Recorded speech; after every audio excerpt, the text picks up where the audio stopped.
Shalom Aleichem à toutes et à tous. Dans cette paracha de Ekev arrive cette mitzvah tellement connue, familière, qui s'appelle le Birkat Hamazon. Il nous arrive souvent d'entendre différents saluts dont on jouit des personnes ayant veillé à réciter avec faveur et surtout avec joie cette mitzvah du Birkat Hamazon. On rapporte cette parabole pas une parabole, mais une histoire d'un veuf qui avait un fils unique qu'il aimait beaucoup. Un jour, il a épousé une veuve qui avait elle aussi une fille de son premier mariage. Cependant, le mari a soupçonné sa femme d'avoir une préférence pour sa propre fille et de mieux se soucier de ses besoins que de ceux de son fils qu'elle négligeait concernant les vêtements et la nourriture. Quant à la femme, elle pensait que son mari accordait à son fils un traitement de faveur, tandis que sa fille ne jouissait pas des mêmes attentions. En vérité, tous les deux avaient raison. En effet, chacun est naturellement plus proche de celui qui est sa propre chair. Cette situation était source de tension, si bien que la paix conjugale s'en trouvait grandement affectée.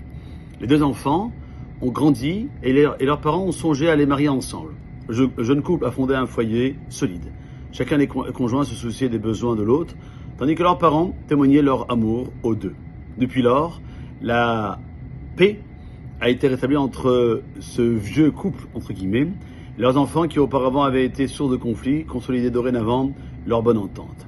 Cette parabole, elle est là pour nous rapporter que Akadosh Baruch Hu a créé l'homme en associant un corps et une âme. Une partie physique et une partie spirituelle. Mais il existe une tension perpétuelle entre ses conjoints, l'âme ayant une préférence naturelle pour son fils, qui est la Torah, les Mitzvot, et le corps pour sa fille, qui sont les jouissances de ce monde. Or, il existe un moyen de faire résider la paix au sein de ce foyer. Quel est-il ?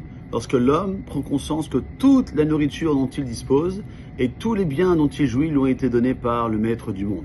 Eh bien, on va remercier Akadosh Baruch Hu. Alors, en récitant la bénédiction avant de manger, et puis avoir été rassasié, eh bien aussi de réciter une bracha qui s'appelle le Birkat Hamazon. Et ainsi, la nourriture éveillera sa reconnaissance, le stimulera dans son service divin, tandis que les deux opposants, qui sont le corps et l'âme, eh bien, vont pouvoir coexister d'une façon harmonieuse.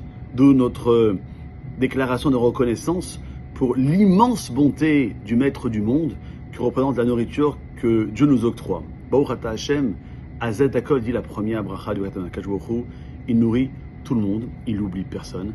Alors rappelons-nous de cette parabole tous les jours pour dire merci à Hashem de nous pouvoir nous donner de quoi manger, de quoi boire et faire en sorte que nous puissions être beaucoup plus actifs, forts pour te servir à Kadosh Baruch Hu à travers la Tfila, le Limud Torah et les Mitzvot. Passez une bonne journée.